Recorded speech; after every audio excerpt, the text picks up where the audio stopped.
Our world is filled with amazing animals and creatures, and I honestly enjoy studying biology and evolution and the way the world works. And in terms of sentient species, humans are great. We're complex, we're dramatic, we're sometimes deeply weird.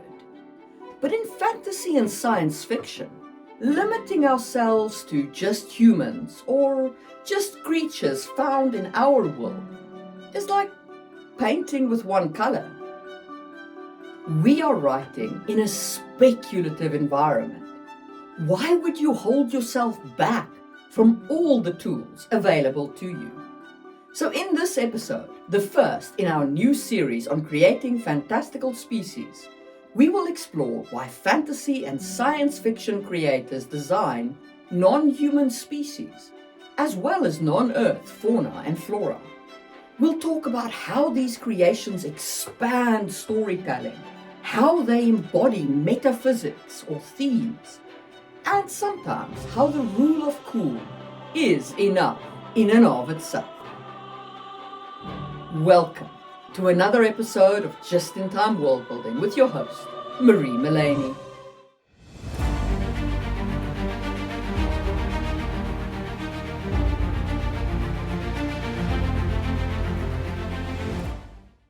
Let's start with the elephant in the room. Why make up weird forms of life at all? Somewhat different rules apply depending on if this is science fiction or fantasy, so let's address them separately as well. I want you to imagine you're exploring a planet that isn't Earth, and you arrive on a plain with grasses gently waving in the distance, and you find horses.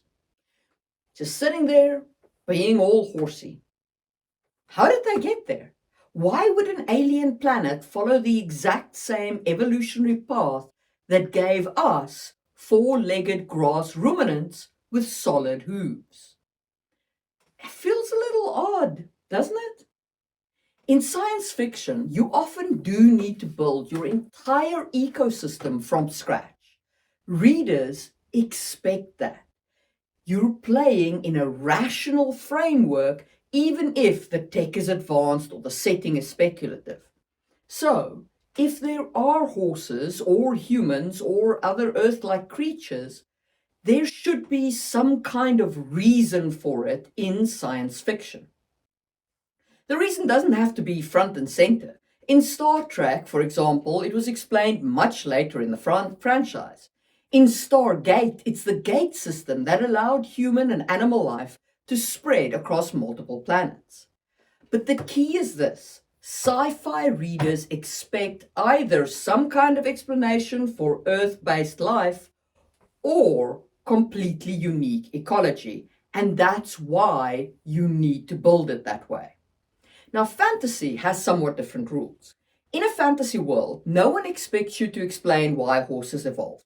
You can just say there are animals like on Earth, and most fantasy readers will absolutely just roll with it without question. But that opens up the interesting question. If you're already using normal Earth animals, why invent new ones at all? There are many reasons. Firstly, it could tie into a theme. Maybe you need a specific magical or alchemical component that doesn't exist on Earth for your magic system. Maybe that ties into some kind of theme around rare resources. Maybe you want to explore a specific heavy topic and you want to separate the baggage of our world from the exploration of this thematic topic. And so you create a race that is subject to something that allows you to apply that lens to this theme. Maybe it's just because this is fantasy. For example, in my world of Sangwheel Chronicles on the continent of Kisangi, I didn't want to domesticate horses. The biome is loosely based on Africa, so instead of horses, I took African antelopes and made them more domesticatable. But since I changed them, I changed their behavior and their sociology, I also changed what I call them. I don't call them oryxes because they aren't quite oryxes anymore. They're less skittish, they don't jump as high, and they can be trained to pull sand sleds.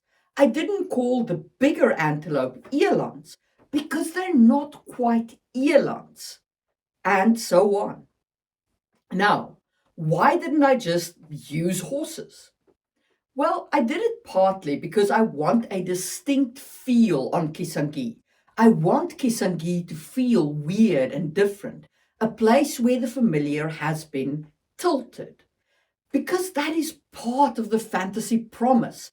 Your promise to readers or players is that they will be transported to a world where not everything is stock standard Earth. Especially in high or epic fantasy, readers expect a bit of strangeness. So, yeah, sometimes it's perfectly okay to invent a creature just to make your world feel a little alien and show your reader we ain't in Kansas anymore. Later in the series, we'll talk about how to introduce those creatures organically into your narrative without overwhelming readers and helping them to overcome that barrier to entry. But for now, I do want to say, don't just change the name. If you're going to call a rabbit Smurf, it better not be just a rabbit. Why is it called Smurf? Does it eat meat? Does it grow to the size of a small dog and pull carts? What makes that rabbit Smurfish? If the only difference between a rabbit and a Smurf is the name, it's not worth the cognitive load you're placing on your readers to change the name. Just call the thing a rabbit. So, change real world creatures with purpose or don't change them at all. Just before we continue with sentient versus non-sentient creatures, allow me one moment to tell you about a really exciting book I've written all about world building, which is called Worldbuilding Blueprints Volume 1. This book pulls together everything you need to build a fantastic and immersive world. It contains over 50 worksheets, beautifully laid out in either full cover for the hardback or black and white for the paperback. It is currently in preview phase on Kickstarter, so you can click on the notify button to make sure that you're notified when the Kickstarter launches. Everybody who backs the project within the first 48 hours will have their names added to the thank you section of the book. So check all that out on the links down below. Alrighty, and now on with the show. So first, before we dive into sentient versus non-sentient, a small caveat. The line between sentient and non-sentient species is fuzzy. Is an elephant sentient? What about dolphins? Or bees, if we consider them as a collective hive mind? These are hard questions with no universally agreed on answers. But for the purpose of this series, I'm using a broad and practical distinction between sentient species versus non-sentient species. When I say sentient species, I mean beings that build civilizations, shape their environment extensively, and engage in what we'd call culture, language, philosophy, politics, the whole shebang. Think of elves, dwarves, aliens with cities, or even uplifted animals who write poetry. On the other hand, non-sentient species are more like animals or plants that might be domesticated, dangerous, or magical, but they don't alter the world in the same conscious, organized way that a sentient species does. And yes, I know there are fantasy series like Redwall or Warrior Cats where animal characters are the point of view characters. In those worlds, the mice and cats and so on would count as sentient under my definition because they communicate in ways the reader understands. They have agency in their world. This isn't a strictly biological taxonomy. I'm trying to help you to world build, not actually have an argument about sentience. Although, if you want to have an argument about sentience, go right ahead and hit those comments up. Okay, so let's start with why use species other than humans for sentient species. Sentient species offer you the richest world building playground. You can build cultures and subcultures, languages and communication styles, political structures and religions, philosophical systems and moral conflicts. And you can explore these conflicts through a lens that is one step removed from our world. It enables you to break free of the baggage of our world and our history to explore completely speculative cultures and conflicts. Sentient species in fantasy worlds can be protagonists, antagonists, or entire nations that influence the fate of your world and changes its history, its magical trajectories, and its daily life. Now, those are good reasons to use sentient creatures. Now, what goals do non-sentient creatures play? They can set the tone of your world. Is your world dangerous and populated with nightmare fungi, or whimsical and populated with fairy flowers, or wondrous and populated with dancing bears? Non-sentient fantasy species can also serve as predators, prey, mounts, or hazards. They can act as sources of magical or alchemical components, or they can create physical or environmental challenges for your characters. You might have a beast that needs to be fought or calmed, or a symbiotic plant that only blooms under moonlight but is vital for a healing potion.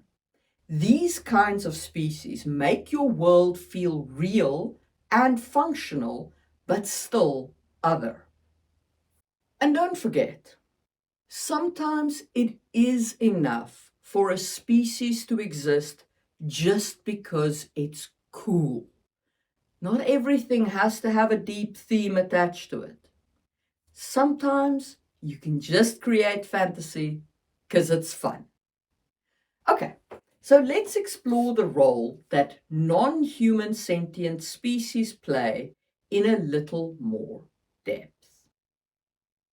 Non-human species let you explore civilization from an alien point of view. They allow you to step outside of human norms, beyond our social structures and instincts and biological drives.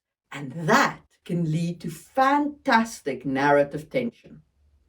Differences in biology or culture create misunderstandings, conflicts, or surprising alliances. And these differences let us reframe moral questions. What does it mean to be good? What does it mean to be civilized? A perfect example comes from Children of Time by Adrian Tchaikovsky. You get an entire spider civilization which is matriarchal, web-based, and communicating through vibrations. It flips our assumptions about intelligence, cooperation, and even warfare. By divorcing the reader from a human point of reference, the book makes us question what culture even is. But that full separation from the human perspective isn't always what you want. Sometimes you want species that sit just shy of humanity, still alien, but relatable. This is where you get species like elves and dwarves, the insect kindred from Shadows of the Apt, or any species that reflects humanity through a distorted lens. These near-human species let you explore what happens when a culture is skewed by one core difference. What if a species is extremely long-lived, like the elves? How does that change their values or their politics? What if a species is mentally linked to others in their city, like the ant kindred are in Shadows of the Apt? How does that reshape concepts like privacy, identity, or law? Or consider the parsemen from Brandon Sanderson's Stormlight Archive, who make you question what sentience means and who gets to have rights based on their level of sentience, and is that a legitimate way to run a world?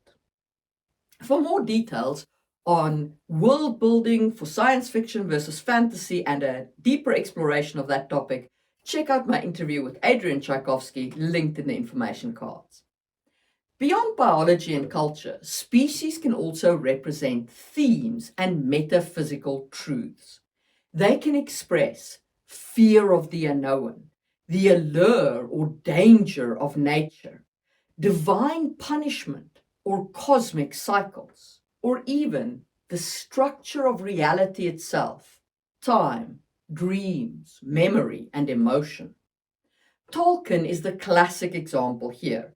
Elves in Lord of the Rings are immortal and beautiful and fading.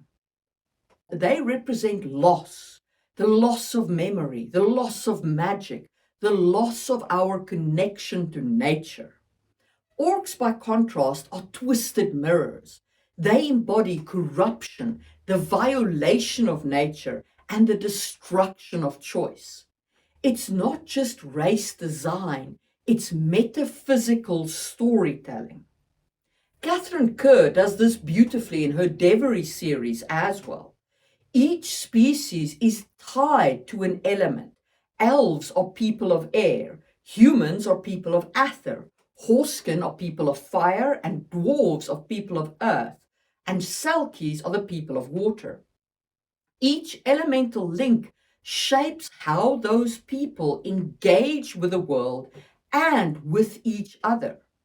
As human expansion pressures the Horskin, they in turn invade the elves, but the elven civilization was already corrupt and stagnant, so they fall and become nomadic horse herders, trailing their horses across the grass plains of the west. It's a brilliant metaphor for cultural decline, environmental disruption, and spiritual erosion.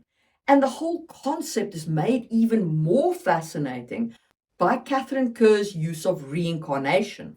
Souls can and sometimes do cross species lines. That means a character born as an elf in one life might be a human in the next, or even a horsekin. That kind of cross species jump is rare, but it does happen with strange consequences for the character. That metaphysical blending deepens the theme of identity and makes species design central to the narrative and metaphysics of the world of Devery. So, when you're designing a non-human people, ask yourself, is this species here to explore an alien perspective? Are they culturally or biologically different in ways that create narrative tension? Are they near human analogues designed to reflect and challenge specific human traits? Or are they fulfilling your fantasy or science fiction promise to the reader through the rule of cool? All of these species should expand your world's imaginative space and create an environment where your readers feel as though they have been transported to another world, another place, another time. The very best fantasy and sci-fi species check all the boxes for the reason for fantasy species creation. They're cool and immersive and take the reader to a new world. They enrich the world's texture and show the ecosystem and how it works. They provide a fresh narrative lens through which to explore thematic concepts. And they say something meaningful about the world and the story. And that's when you have a truly rich and powerful species design, one that elevates your whole story. And now, let's briefly explore the different biological kingdoms available to fantasy world builders, because when it comes to non-human species, not everything has to be an animal. If we borrow Whitaker's 5 kingdom system from biology and pare it down to the 3 big ones, plants, animals, and fungi, we have a great starting point for fantasy and sci-fi species design.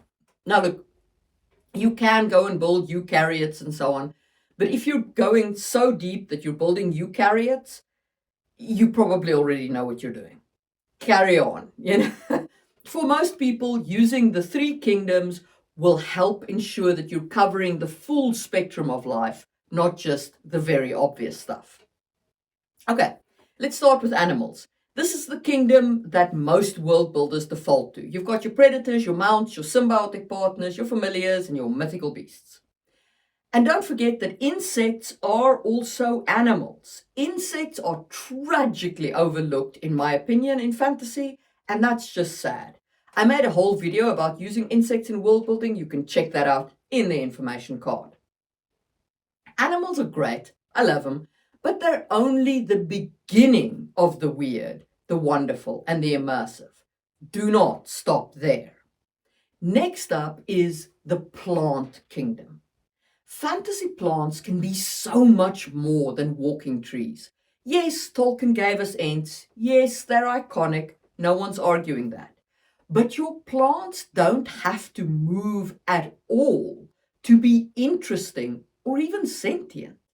You could build a sentient forest that reacts chemically to emotion, or carnivorous vines that sing while they digest, or trees that grow into buildings, or vegetation that communicates through pollen or root networks. One of my favorite speculative explorations of this is if we had a species of tree that emits an addictive chemical to attract animals. Those animals are now enthralled and serve the trees, grooming them, spreading their seeds, even defending them against attacking predators. You could build an entire civilization on the premise of these trees and their chemical output. Your trees don't have to walk. They just need to fit the logic of your world. The last real-world kingdom is fungi. Fungi are incredibly versatile in fantasy. You can use them to create collective minds, Rotter's communication networks, spore-based memory storage, or spore-based drives, as we saw in Star Trek, or even symbiotic or parasitic life forms. Fungi also opens up the horror route for you. The cordyceps fungus, the real-world inspiration for The Last of Us, infects ants, hijacking their nervous system and eventually killing them. In your world, it could infect anything. What happens if it infects humans, or dragons, or even spirits? Fungi blur the line between life and death. They feed on the dead, and that makes them enormously interesting to use in a fantasy world. I made a video on them too, which you can check out in the information card. But of course, this is fantasy, and you're not limited to Earth's biology. So you can invent your own kingdoms that exist in your world. For example, dream stuffed creatures that fade when observed, like those angels from Doctor Who. That, if you know, you know. Elementals bound to geography or emotional resonance. Emotion eaters that thrive on sorrow, joy, rage, or ecstasy. Even planar entities that exist on completely different planes and phase down to the actual material planes when they are summoned. These invented life forms and kingdoms can expand the magical logic of your world. Just remember, whatever you create, make sure it fits the tone, rules, and aesthetics of your setting. It should all feel like it's part of a cohesive whole. Your world does not need to make sense by Earth standards. If you've got fire-breathing dragons, the laws of biology have already been yeeted out the window a long time ago. But your world does need internal consistency. If dragons exist, what else must be true? So, after all this, ask yourself, first, why does your world need non-human or non-Earth species? Why are you not sticking to Earth animals, plants, and fungi? What cool, creepy, or wondrous beings live in the shadows of your stories, and why do they exist? Are you chasing the rule of cool? Are you digging into metaphysics? Or are you exploring a theme that you need a non-human species for? If you could evolve a species from any real-world organism or invent one from pure fantasy, what would it be? And more importantly, how would it change your world? Let me know in the comments below. And while you're down there, make sure you're subscribed, because in the next episode, we're diving into how to use evolution as a foundation for species design. If you enjoyed this video, hit the thumbs up button and leave an animal emoji in the comments so I know you made it to the end. Thank you very much to all of my channel members, especially the just-in-timers of the Build It in Stone level, Neil Buckley, A. Wellyard, Necromancer JM, Epic, Katie Kofimog, and Tony Lamano. You guys make it possible for me to keep making these videos. If you'd like to support the channel, one free and very powerful way to do that is simply to watch another video, because the algorithm will then know to love me. And if you enjoyed this video, maybe check out my video on using AI characters in stories, which I'll put on screen over there. And I will see you soon for another episode from Just in Time World Building.